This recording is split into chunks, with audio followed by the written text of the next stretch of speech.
Health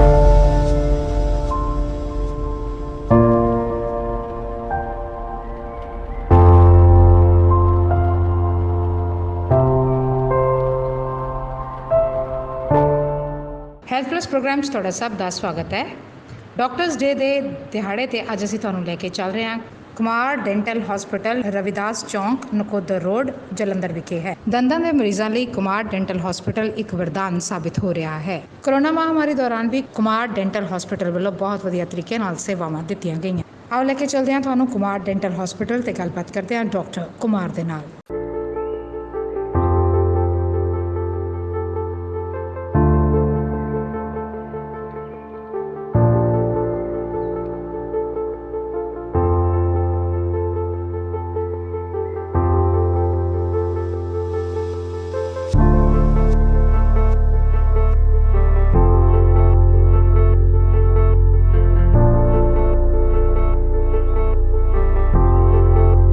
दर्शकों, health plus programme में तुहाडा स्वागत है।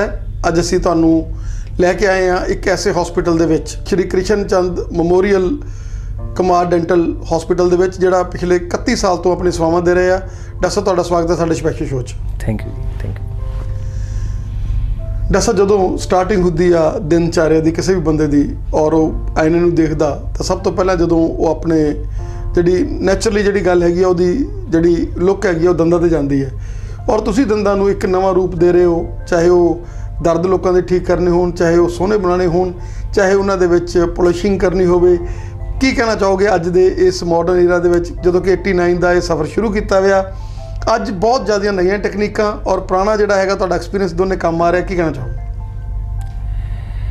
गर्ग साहब, सब तो पहला तो मैं तुहाडी टीम का ते तुहाडे चैनल का धन्नवाद करदा कि तुसी मैनूं रूबरू होने दे मौका दिता।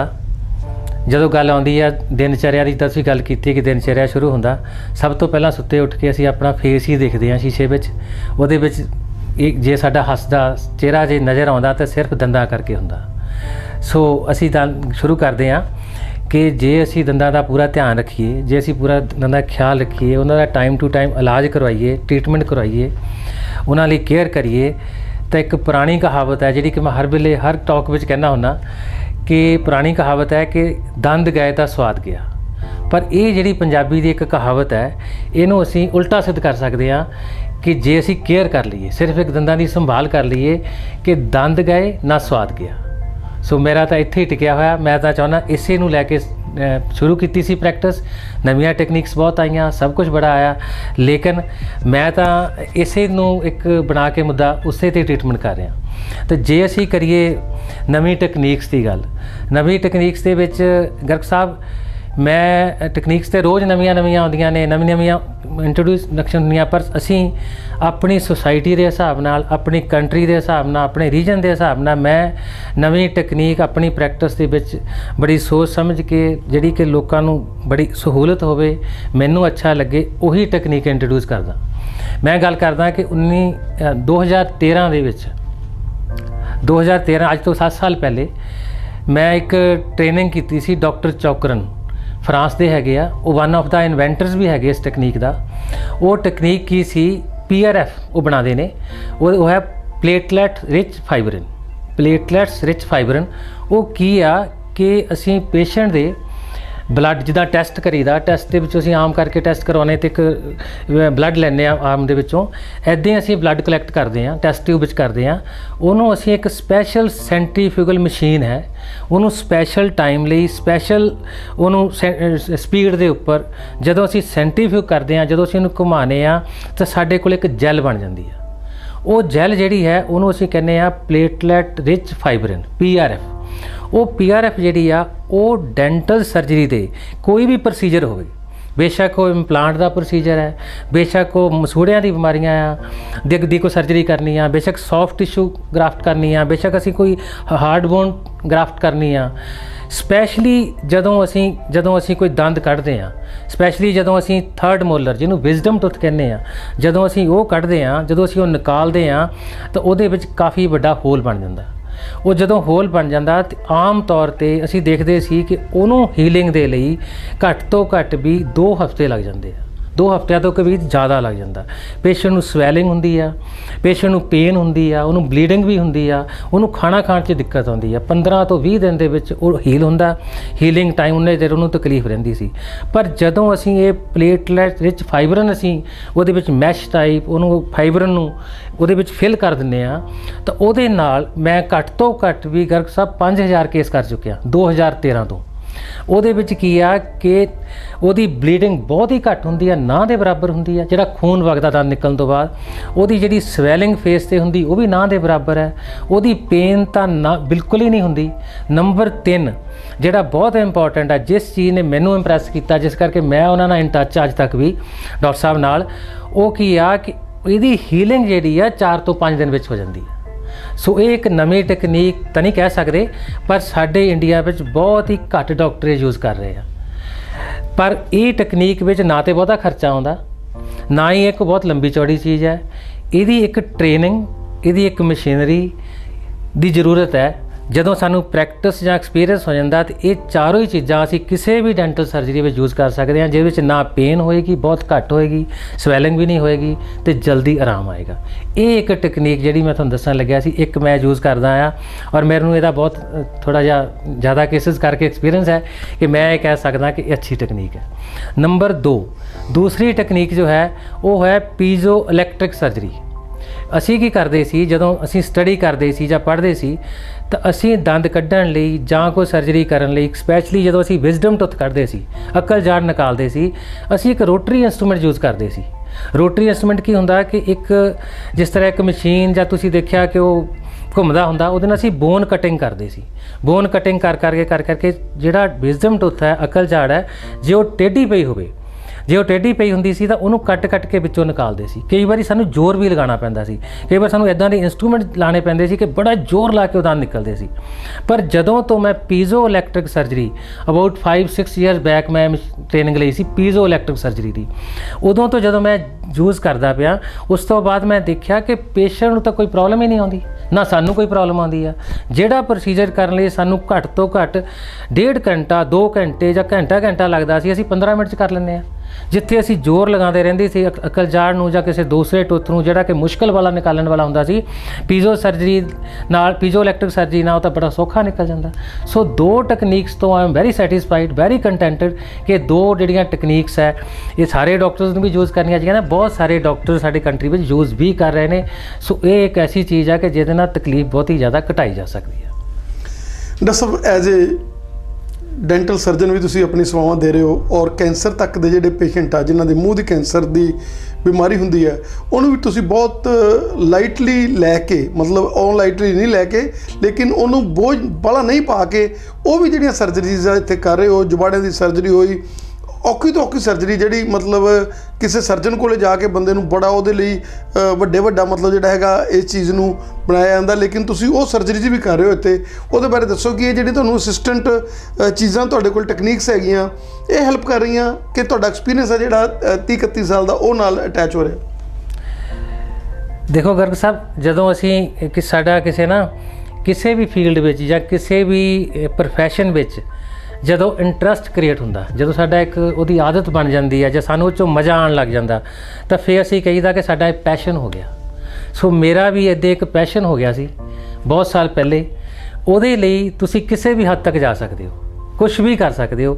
ਤੁਸੀਂ ਉਹਦੇ ਲਈ ਟ੍ਰੇਨਿੰਗ ਕਰਦੇ ਹੋ, ਤੁਸੀਂ ਉਹਦੇ ਲਈ ਐਜੂਕੇਸ਼ਨ ਵੀ ਲੈਂਦੇ ਹੋ, ਤੁਸੀਂ ਉਹਦੇ ਲਈ ਐਕਸਪੀਰੀਅੰਸ ਵੀ ਗੇਨ ਕਰਦੇ ਹੋ, ਤੁਸੀਂ ਵੱਖ-ਵੱਖ ਕੰਮ ਕਰਕੇ ਵੀ ਦਿਖਾਉਂਦੇ ਹੋ। ਮੇਰਾ ਖਿਆਲ ਇਹੀ ਕਾਰਨ ਸੀ ਕਿ ਅਸੀਂ ਆਪਣੇ ਇੱਥੇ ਹਸਪੀਟਲ ਦੇ ਵਿੱਚ ਸਪੋਰਟ ਲੈਂਦੇ ਹਾਂ, ਕਿਸੇ ਦੀ ਹੈਲਪ ਵੀ ਲੈਂਦੇ ਹਾਂ, ਸਭ ਕੁਝ ਕਰਦੇ ਹਾਂ, ਪਰ ਅਸੀਂ ਜਿਹੜੀ ਸਰਜਰੀਜ਼ ਹੈ ਉਹਨੂੰ ਦੇਖਦੇ ਹਾਂ ਕਿ ਬਹੁਤ ਹੀ ਅੱਛੇ ਤਰੀਕੇ ਨਾਲ ਹੋਵੇ।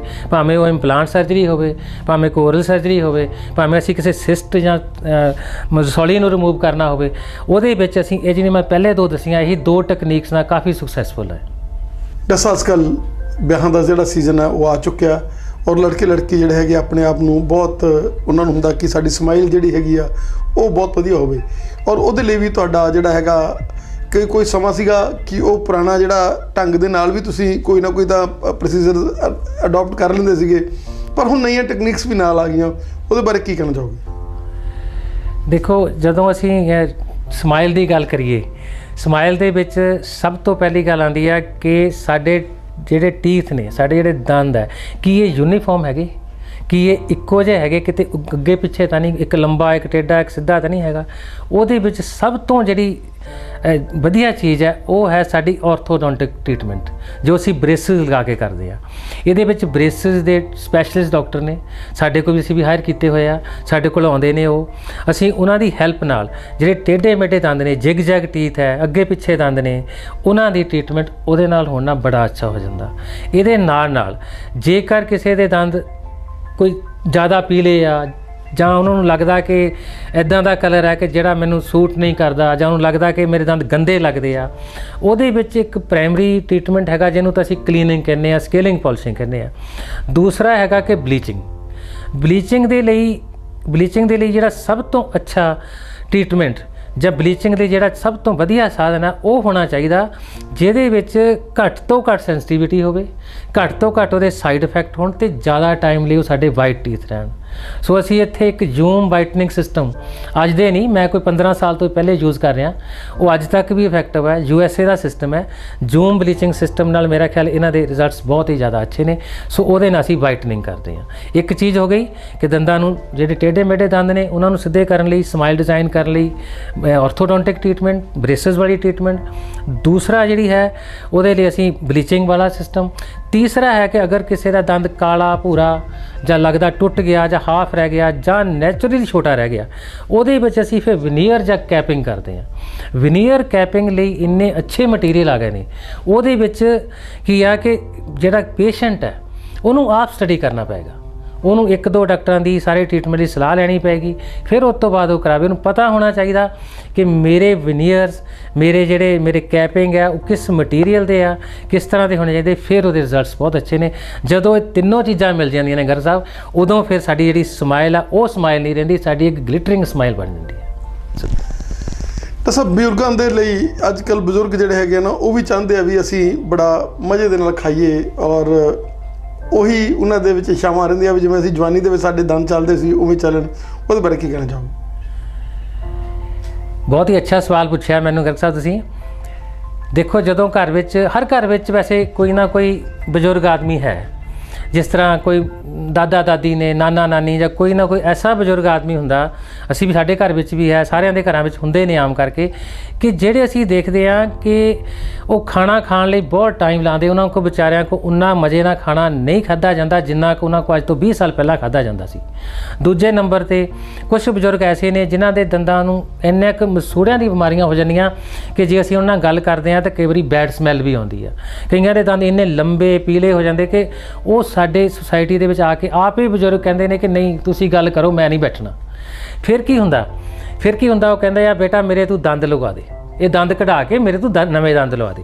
ਟ੍ਰੈਡੀਸ਼ਨਲੀ ਕੀ ਹੁੰਦਾ ਸੀ ਕਿ ਉਹ ਡਾਕਟਰ ਕੋਲ ਜਾਂਦੇ ਨੇ, ਇੱਕ 2 ਦੰਦ ਕਢਾਉਂਦਿਆਂ ਨੂੰ ਘੱਟੋ ਘੱਟ ਮਹੀਨਾ, 2 ਮਹੀਨੇ, 3 ਮਹੀਨੇ ਲੱਗ ਜਾਂਦੇ ਸੀ। ਫਿਰ ਉਹਨਾਂ ਦਵਾਈ ਵੀ ਖਾਣੀ ਪੈਂਦੀ ਸੀ, ਉਹਨੇ ਦਿਨ ਉਹਨਾਂ ਦਾ ਖਾਣਾ ਵੀ ਬੰਦ ਹੋ ਜਾਂਦਾ ਸੀ, ਨਹੀਂ ਖਾਣਾ ਜੀ ਨਰਮ ਖਾਣਾ। ਸੋ ਇਹ ਸਾਰੀਆਂ ਚੀਜ਼ਾਂ ਜਿਹੜੀਆਂ ਸੀ ਬੜੀਆਂ ਪੇਨਫੁਲ ਹੁੰਦੀਆਂ ਸੀ। ਫਿਰ ਕੀ ਹੁੰਦਾ ਸੀ, ਐਂਡ ਰਿਜ਼ਲਟ ਵਿੱਚ ਉਹਨਾਂ ਨੂੰ ਇੱਕ ਡੈਂਚਰ ਲਾਈਦਾ ਸੀ, ਟ੍ਰੈਡੀਸ਼ਨਲ ਡੈਂਚਰ। ਇਹ ਸਾਰੇ ਜਾਣਦੇ ਆ ਕਿ ਇੱਕ ਦੰਦਾਂ ਦਾ ਬੀੜ ਹੁੰਦਾ ਜਿਹੜਾ ਕਿ ਲਾ ਲਈਦਾ ਸੀ। ਪਰ ਅਸਲ ਮੇਰਾ ਐਕਸਪੀਰੀਅੰਸ ਸਾਰਾ ਉਲਟ ਹੈ ਇਸ ਤੋਂ। ਜੋ ਮੇਰਾ ਐਕਸਪੀਰੀਅੰਸ, ਮੈਂ ਬਹੁਤ ਡੈਂਚਰ ਲਾ ਕੇ ਦੇਖੇ, ਬੜੇ ਲੋਕਾਂ ਦੇ ਲਗਾਏ ਹੋਏ ਦੇਖੇ। ਮੇਰੇ ਕੋਲ ਡੈਂਚਰ ਲਗਵਾ ਕੇ ਲੋਕੀ 4 ਡੈਂਚਰ ਹੱਥ ਫੜੇ ਹੁੰਦੇ ਆ, ਪਰ ਉਹ ਕਹਿੰਦੇ ਨੇ ਕਿ ਮੈਨੂੰ ਇੱਕ ਨਾ ਇੱਕ ਤਕਲੀਫ ਜ਼ਰੂਰ ਹੈਗੀ। ਜਾਂ ਤਾਂ ਉਹ ਕਹਿੰਦੇ ਨੇ ਜੀ ਮੈਨੂੰ ਗਲਿਊ ਲਾਉਣਾ ਪੈਂਦਾ, ਉਹ ਗਲਿਊ ਤੋਂ ਮੈਂ ਇੰਨਾ ਔਖਾ ਆ, ਅੱਧਾ ਤਾਂ ਮੇਰੇ ਪੇਟ 'ਚ ਹੀ ਚਲ ਜਾਂਦਾ। ਜਾਂ ਉਹ ਕਹਿੰਦੇ ਮੇਰੇ ਤਾਂ ਇਹ ਲਗਾਉਣ ਨਾਲ ਫੇਸ ਹੀ ਬਦਲ ਗਿਆ, ਮੇਰਾ ਤਾਂ ਉੱਚਾ ਨੀਵਾਂ ਬੁੱਲ ਉੱਚਾ ਹੋ ਗਿਆ, ਮੈਨੂੰ ਨਹੀਂ ਇਹ ਚੰਗਾ ਲੱਗਦਾ। ਨੰਬਰ 3 ਜਿਹੜੀ ਜ਼ਿਆਦਾ ਪ੍ਰੋਬਲਮ ਆ, ਉਹ ਕਹਿੰਦੇ ਜੀ ਮੇਰੇ ਢਿੱਲੇ ਹੋਣ ਨਾਲ ਖਾਣਾ ਖਾਣ ਲੱਗੇ ਡਿੱਗ ਪਏ, ਪਾਠ ਕਰਨ ਲੱਗੇ ਆ, ਗੱਲ ਕਰਨ ਲੱਗੇ ਆ, ਮੂੰਹ 'ਚ ਆ ਗਏ। ਜਾਂ ਫਿਰ ਕੀ ਹੁੰਦਾ ਸੀ, ਉਹ ਜਦੋਂ ਗੱਲ ਕਰਨ ਲੱਗਦੇ ਸੀ ਮੂੰਹ ਵਿੱਚ ਡਿੱਗਦੇ ਸੀ, ਛਾਲੇ ਪੈ ਜਾਂਦੇ ਸੀ। ਸੋ ਇਹ 5-6 ਜਿਹੜੀਆਂ ਅਲਾਮਤਾਂ ਨੇ, ਜਿਹੜੀਆਂ ਬਿਮਾਰੀਆਂ ਨੇ, ਕੋਈ ਨਾ ਕੋਈ ਹਰ ਬੰਦੇ ਨੂੰ ਮੈਂ ਦੇਖਿਆ ਜਿਹੜਾ ਡੈਂਚਰ ਪਾਉਂਦਾ ਉਹਨੂੰ ਪ੍ਰੋਬਲਮ ਹੈ। ਤਾਂ ਉਹ ਕੀ ਕਰਦਾ ਸੀ, ਬਹੁਤੇ ਲੋਕੀ ਕੀ ਕਰਦੇ ਆ, ਬਣਵਾ ਲਏ ਨੇ, ਤਕਲੀਫ ਵੀ ਪਾ ਲਈ, ਪੈਸੇ ਵੀ ਖਰਚ ਲਏ, ਲੇਕਿਨ ਉਸ ਤੋਂ ਬਾਅਦ ਡੈਂਚਰ ਲਿਆ ਕੇ ਕੌਲੀ ਵਿੱਚ ਰੱਖ ਕੇ ਢੱਕ ਦਿੱਤਾ। ਕਦੀ ਲਾ ਲਿਆ, ਉਹਨੂੰ ਫਿਰ ਜ਼ੋਰ ਲਾਉਂਦੇ ਨੇ ਬੱਚੇ, ਤੂੰ ਲਗਾ ਲੈ, ਉਹ ਨਹੀਂ ਲਗਾ ਸਕਦਾ। ਇਹ ਇੱਕ ਤਕਲੀਫ ਸੀ, ਉਹਦੀ ਕੁਆਲਿਟੀ ਆਫ ਲਾਈਫ ਜਿਹੜੀ ਸੀ ਨਾ ਚੇਂਜ ਹੋ ਜਾਂਦੀ ਸੀ। ਇੱਥੇ ਮੈਂ ਸਿਰਫ 1 ਮਿੰਟ ਵਿੱਚ ਆਪਣਾ ਇੱਕ ਪਰਸਨਲ ਐਕਸਪੀਰੀਅੰਸ ਤੁਹਾਡੇ ਨਾਲ ਸ਼ੇਅਰ ਕਰਦਾ। ਮੇਰੇ ਫਾਦਰ ਇਨ ਲਾ 75+ ਨੇ, ਉਹਨਾਂ ਦੀ ਹਾਰਟ ਸਰਜਰੀ ਵੀ ਹੋਈ ਆ, ਉਹਨਾਂ ਨੂੰ ਹੋਰ ਵੀ ਥੋੜ੍ਹੀਆਂ ਜਿਹੀਆਂ ਪ੍ਰੋਬਲਮਸ ਨੇ। ਮੈਂ ਉਹਨਾਂ ਨੂੰ ਪਿੱਛੇ ਜੇ ਕਿਹਾ ਕਿ ਫਾਦਰ ਸਾਹਿਬ ਤੁਸੀਂ ਇੱਦਾਂ ਕਰੋ, ਆ ਜਿਹੜੇ ਤੁਹਾਡੇ ਦੰਦ ਆ ਨਾ, ਵਾਕਿਆ ਜਦੋਂ ਬੈਠਦੇ ਸੀ ਤਾਂ ਇੱਦਾਂ ਵੀ ਸ਼ੇਪ ਬਣੇ ਹੋ ਸੀ ਹੇਠਾਂ ਦੇ, ਉੱਪਰ ਵਾਲੇ ਬਹੁਤ ਹੀ ਲੰਬੇ ਲੱਗਦੇ ਸੀ ਤੇ ਪਿਛਲੀਆਂ ਦਾੜਾਂ ਤਾਂ ਹੈ ਹੀ ਨਹੀਂ ਸੀ, ਖਾਣਾ ਖਾ ਹੀ ਨਹੀਂ ਸਕਦੇ ਸੀ। ਮੈਂ ਉਹਨਾਂ ਨੂੰ ਕਿਹਾ ਕਿ ਪਾਪਾ ਜੀ, ਅਸੀਂ ਕਹੀਦਾ, ਮੈਂ ਕਿਹਾ ਪਾਪਾ ਜੀ ਅਸੀਂ ਤੁਹਾਡੇ ਨਾਲ ਇਹ ਦੰਦ ਨਾਲ ਮੈਂ ਕੁਝ ਕਰਨਾ ਚਾਹੁੰਦਾ, ਤੇ ਮੇਰੇ ਤੇ ਉਹਨਾਂ ਨੂੰ ਇੰਨਾ ਜ਼ਿਆਦਾ ਹੈਗਾ, ਉਹ ਕਹਿੰਦੇ ਬੇਟਾ ਤੂੰ ਜੋ ਮਰਜ਼ੀ ਕਰ, ਮੇਰੀ ਨਹੀਂ ਸੁਣਨੀ। ਤੇ ਉਹਨਾਂ ਦੇ ਨਾਲ ਮੈਨੂੰ ਵੀ ਕੌਨਫੀਡੈਂਸ ਆ ਗਿਆ। ਮੈਂ ਉਹਨਾਂ ਦੇ ਅਗਲੇ ਦੰਦ ਨਿਕਾਲੇ, ਫਰੰਟ ਵਾਲੇ, ਉੱਥੇ ਉਹਨਾਂ ਦੇ ਬ੍ਰਿਜ ਲਗਾਤਾ, ਉੱਪਰ ਵਾਲੇ ਦੰਦਾਂ ਤੇ ਕੈਪ ਲਾਏ, ਤੇ ਜਿਹੜੇ ਅੱਪਰ ਟੀਥ ਸੀ ਉਹਨਾਂ ਦੇ, ਉਹਦੇ ਵਿੱਚ ਇੱਕ ਸਾਈਡ ਤੇ ਮੈਂ 4 ਇੰਪਲਾਂਟ ਲਗਾਏ ਤੇ ਉਹਨਾਂ ਵਿੱਚ ਮੈਂ 6 ਦੰਦ ਫਿਕਸ ਕਰ ਦਿੱਤੇ। ਤੇ ਤੁਸੀਂ ਬੜੇ ਖੁਸ਼ ਹੋ ਗਏ ਕਿ ਅੱਜ ਉਹ ਜਦੋਂ ਸਵੇਰੇ ਸੈਰ ਕਰਨ ਜਾਂਦੇ ਆ ਤਾਂ ਉਹਨਾਂ ਦੇ ਦੋਸਤ ਵੀ ਪੁੱਛਦੇ ਆ ਕਿ ਤੁਹਾਡਾ ਤਾਂ ਫੇਸ ਹੀ ਬੜਾ ਵਧੀਆ ਹੈ, ਤੁਹਾਡੀ ਸਮਾਈਲ ਬੜੀ ਵਧੀਆ ਹੈ। ਈਵਨ ਉਹ, ਬਿਲਕੁਲ ਮੈਂ ਸੱਚ ਕਹਿ ਰਿਹਾ, ਈਵਨ ਮੈਨੂੰ ਉਹਦਾ ਫੋਨ ਆਉਂਦਾ ਜਦੋਂ ਮੈਂ ਜਾਂਦਾ, ਉਹ ਦਾਣੇ ਵੀ ਖਾਂਦੇ ਆ, ਡਰਾਈ ਫਰੂਟਸ ਵੀ ਖਾਂਦੇ ਆ, ਉਹਨਾਂ ਦਾ ਜੋ ਦਿਲ ਕਰਦਾ ਖਾਂਦੇ, ਖਾਣਾ ਤਾਂ ਬੜਾ ਵਧੀਆ ਖਾਂਦੇ ਆ। ਤਾਂ ਜਦੋਂ ਉਹ ਸਾਡੇ ਵਿੱਚ ਬੈਠਦੇ ਆ, ਜਦੋਂ ਕੋਈ ਗੈਸਟ ਆਉਂਦੇ ਆ, ਤਾਂ ਸਭ ਤੋਂ ਜ਼ਿਆਦਾ ਉਹੀ ਬੋਲਦੇ ਆ ਕਿਉਂਕਿ ਉਹਨੂੰ ਕੌਨਫੀਡੈਂਸ ਬਹੁਤ ਹੈ, ਹੱਸਦੇ ਬੜੇ ਅੱਛੇ ਲੱਗਦੇ ਆ। ਸੋ ਮੇਰਾ ਕਹਿਣ ਦਾ ਇਹ ਕਹਾਣੀ ਇੱਕ ਛੋਟੀ ਜਿਹੀ ਸੁਣਾਉਣ ਦਾ ਪਰਸਨਲ ਇਹ ਮਤਲਬ ਸੀ ਕਿ ਜਿਹੜੇ ਅੱਜ ਦਾ ਡਿਸਕਸ਼ਨ ਜਾਂ ਅਸੀਂ ਗੱਲਬਾਤ ਸੁਣ ਰਹੇ ਨੇ, ਉਹਨਾਂ ਨੂੰ ਇੱਕੋ ਹੀ ਗੱਲ ਕਰਨਾ ਚਾਹੁੰਦਾ ਕਿ ਟ੍ਰੈਡੀਸ਼ਨਲ ਡੈਂਚਰ ਤੋਂ ਜਿਹੜਾ ਕਿ ਅਸੀਂ ਬਜ਼ੁਰਗਾਂ ਦੇ ਲਵਾ ਦਈਦਾ, ਉਹ ਤੋਂ ਉੱਪਰ ਉੱਠ ਕੇ ਅਗਰ ਥੋੜ੍ਹੀ ਜਿਹੀ ਵੀ ਅਸੀਂ ਕੋਸ਼ਿਸ਼ ਕਰੀਏ ਤਾਂ ਸਾਡੇ ਕੋਲ 3 ਆਪਸ਼ਨ ਹੈਗੀਆਂ ਉਹਨਾਂ ਲਈ। ਇੱਕ, ਅਸੀਂ ਟਿਚ ਬਟਨ ਨਾਲ ਉਹੀ ਡੈਂਚਰ ਫਿਕਸ ਕਰ ਦਿੰਦੇ ਹਾਂ, ਜਿਹਦੇ ਨਾਲ ਹਿੱਲਣੇ ਕਰਨੇ, ਛਾਲੇ ਪੈਣੇ, ਗਲਿਊ ਦਾ ਕੰਮ ਖਤਮ ਹੋ ਜਾਂਦਾ। ਦੂਸਰੀ ਆਪਸ਼ਨ ਹੈਗੀ ਆ ਕਿ ਅਸੀਂ ਫਿਕਸ ਦੰਦ ਪੇਚਾਂ ਨਾਲ ਲਗਾ ਦਿੰਦੇ, ਸਕਰਿਊ ਨਾਲ ਲਾ ਦਿੰਦੇ ਆ, ਉਹਨੂੰ ਅਸੀਂ ਸਕਰਿਊ ਖੋਲ੍ਹ ਕੇ ਕਦੀ ਵੀ ਆਲਟਰ ਵੀ ਕਰ ਸਕਦੇ ਹਾਂ, ਸਾਫ਼ ਕਰਾ ਸਕਦੇ ਹਾਂ, ਕੁਝ ਵੀ ਕਰ ਸਕਦੇ ਹਾਂ। ਤੀਸਰੇ ਨੰਬਰ ਦੇ ਡੈਂਚਰ ਅਸੀਂ ਫਿਕਸ ਕਰਦੇ ਹਾਂ, ਜਿਹਦੇ ਵਿੱਚ ਅਸੀਂ ਸੀਮੈਂਟ ਨਾਲ ਫਿਕਸ ਹੀ ਕਰ ਦਈਦੇ ਵਿੱਚ। ਸੋ ਤਿੰਨਾਂ ਹੀ ਆਪਸ਼ਨਾਂ ਵਿੱਚੋਂ ਜੇ ਅਸੀਂ ਆਪਣੇ ਪੇਰੈਂਟਸ ਲਈ, ਆਪਣੇ ਦਾਦਾ ਦਾਦੀ ਲਈ, ਆਪਣੇ ਨਾਨਾ ਨਾਲ, ਜਾਂ ਕਿਸੇ ਵੀ ਬਜ਼ੁਰਗ ਲਈ ਘਰ ਵਿੱਚ ਅਗਰ ਤਿੰਨਾਂ ਹੀ ਆਪਸ਼ਨ ਵਿੱਚੋਂ ਕਿਸੇ ਵੀ ਡਾਕਟਰ ਨਾਲ ਡਿਸਕਸ ਕਰਕੇ ਜਿਹੜੀ ਵੀ ਉਹਨਾਂ ਨੂੰ ਸੂਟ ਕਰਦੀ ਆ, ਅਗਰ ਇਹ ਆਪਸ਼ਨ ਲਈਏ, ਤਾਂ ਮੈਂ ਸ਼ੋਰ ਕਰਨਾ ਕਿ ਉਹਨਾਂ ਦੀ ਕੁਆਲਿਟੀ ਆਫ ਲਾਈਫ ਬਿਲਕੁਲ ਚੇਂਜ ਹੋ ਜਾਏਗੀ। ਉਹਨਾਂ ਨੂੰ ਇੱਦਾਂ ਲੱਗੇਗਾ ਕਿ ਮੈਂ ਅੱਜ ਤੋਂ 20 ਸਾਲ ਪਹਿਲਾਂ ਵਾਲੀ ਲਾਈਫ ਜੀਣੀ ਸ਼ੁਰੂ ਕਰ ਦਿੱਤੀ। It's my experience. ਡਾਕਟਰ ਸਾਹਿਬ, ਤੁਹਾਡੇ ਕੋਲੇ ਬਹੁਤ ਲੰਬਾ ਤਜਰਬਾ, ਬਹੁਤ ਵੱਡੀਆਂ ਟੈਕਨੀਕਸ ਤੁਸੀਂ ਲੈ ਕੇ ਆਏ ਹੋ, ਔਰ ਜਲੰਧਰ ਤੱਕ ਹੀ, ਅੱਜ ਅਗਰ ਆਪਾਂ ਗੱਲ ਕਰੀਏ ਹਿਮਾਚਲ ਤੱਕ, ਹਰਿਆਣੇ ਦੇ ਤੱਕ ਗੱਲ ਕਰੀਏ, ਤਾਂ ਬਹੁਤ ਦੂਰੋਂ ਤੁਹਾਡੇ ਗਾਂ ਰਿਸ਼ਤੇਦਾਰ ਵੀ ਅਗਲਾ ਪੇਸ਼ੈਂਟਸ ਨੂੰ ਬੁਲਾ ਕੇ ਸੇਵਾਵਾਂ ਤੁਹਾਡੇ ਲੈ ਕੇ ਜਾ ਰਿਹਾ। ਤੇ ਅਸੀਂ ਚਾਹਾਂਗੇ ਕਿ ਤੁਹਾਡੀਆਂ ਜਿਹੜੀਆਂ ਸੇਵਾਵਾਂ ਸਾਡੇ ਚੈਨਲ ਦੇ ਮਾਧਿਅਮ ਤੇ ਲੋਕਾਂ ਨਾਲ ਹਮੇਸ਼ਾ ਸ਼ੇਅਰ ਹੁੰਦੀਆਂ ਰਹਿਣ। ਜਾਂਦੇ ਕੀ ਤੁਹਾਡਾ ਮੈਸੇਜ ਰਹੂਗਾ ਸਾਡੇ ਦੇਖਣ ਵਾਲੇ ਦਰਸ਼ਕਾਂ ਨੂੰ?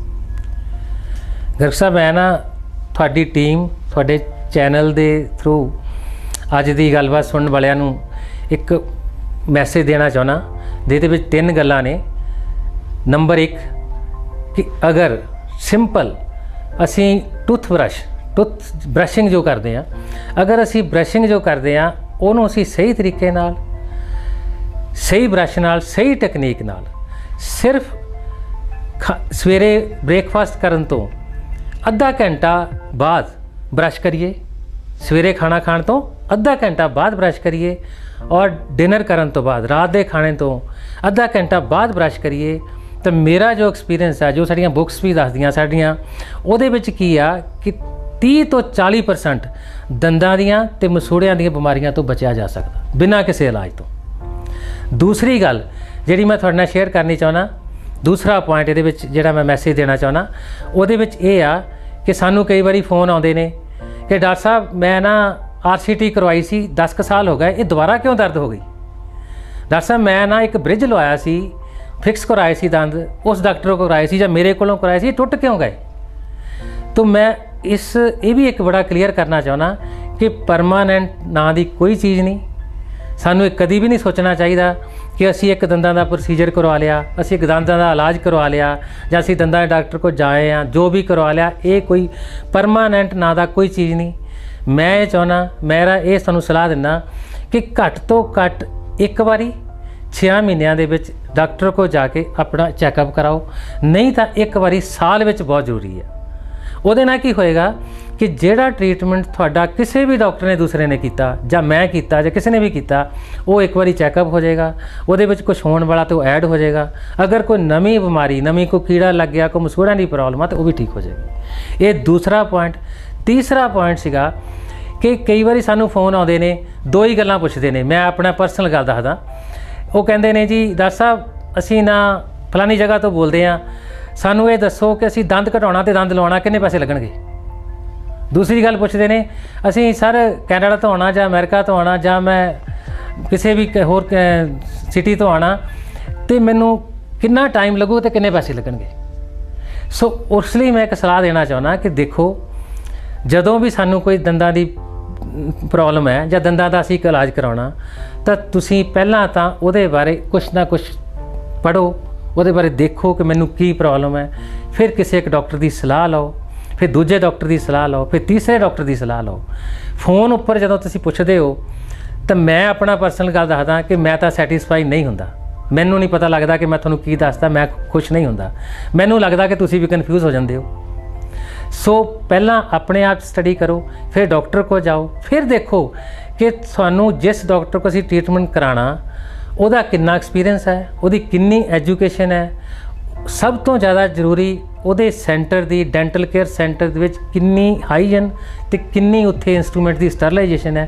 ਫਿਰ ਤੁਸੀਂ ਆਪਣੇ ਆਪ ਡਿਸਾਈਡ ਕਰ ਲਓਗੇ, ਫਿਰ ਤੁਸੀਂ ਟ੍ਰੀਟਮੈਂਟ ਕਰਾ ਲਓਗੇ, ਉਹ ਜ਼ਿਆਦਾ ਬੈਟਰ ਹੋਏਗਾ। ਡਾਕਟਰ ਸਾਹਿਬ ਤੁਹਾਡਾ ਬਹੁਤ ਬਹੁਤ ਧੰਨਵਾਦ ਜਿਹੜਾ ਸਾਨੂੰ ਕੀਮਤੀ ਸਮਾਂ ਦਿੱਤਾ, ਔਰ ਅਸੀਂ ਚਾਹਾਂਗੇ ਇਸ ਚੈਨਲ ਦੇ ਮਾਧਿਅਮ ਤੇ ਤੁਹਾਡਾ ਜਿਸ ਤਰੀਕੇ ਦਾ 31 ਸਾਲ ਦਾ ਲੰਬਾ ਐਕਸਪੀਰੀਅੰਸ ਔਰ ਹਮੇਸ਼ਾ ਖੜੇ ਪਾਣੀ ਨਹੀਂ ਹੈ, ਹਮੇਸ਼ਾ ਚੱਲਦੇ ਪਾਣੀ ਔਰ ਹਮੇਸ਼ਾ ਨਵੀਆਂ ਟੈਕਨੀਕਸ ਔਰ ਜਿਹੜੀਆਂ ਗੱਲਾਂ ਤੁਸੀਂ ਸਾਡੇ ਦਰਸ਼ਕਾਂ ਨਾਲ ਕਰ ਲਈਆਂ, ਜਿਹੜਾ ਤੁਸੀਂ ਬ੍ਰੇਕਫਾਸਟ ਦੀ ਬਾਅਦ 'ਚ ਬਰਸ਼ਿੰਗ ਦੀ ਗੱਲ ਕੀਤੀ ਹੈ, ਕਿਉਂਕਿ ਹਰ ਬੰਦਾ ਅਸੀਂ ਸੁਬਾਹ ਉੱਠਣ ਸਾਰ ਹੀ ਆਪਦੇ ਦੰਦਾਂ ਨੂੰ ਘਸਾਉਣਾ ਚਾਹੁੰਦੇ ਆ, ਔਰ ਰਾਤ ਵਾਲਾ ਜਿਹੜਾ ਕੰਮ ਹੈਗਾ ਰਾਤ ਨੂੰ ਵੀ ਦੰਦਾਂ ਦੀ ਜਿਹੜੀ ਹੈਗੀ ਆ ਕੇਅਰ ਨਹੀਂ ਹੁੰਦੀ। ਤੁਸੀਂ ਸਾਡੇ ਦਰਸ਼ਕਾਂ ਨੂੰ ਅਵੇਅਰ ਕੀਤਾ ਔਰ ਆਪਣੀਆਂ ਕੀਮਤੀ ਸਮਾਂ ਸਾਨੂੰ ਦਿੱਤਾ। ਤੁਹਾਡਾ ਬਹੁਤ ਬਹੁਤ ਧੰਨਵਾਦ। ਧੰਨਵਾਦ ਜੀ।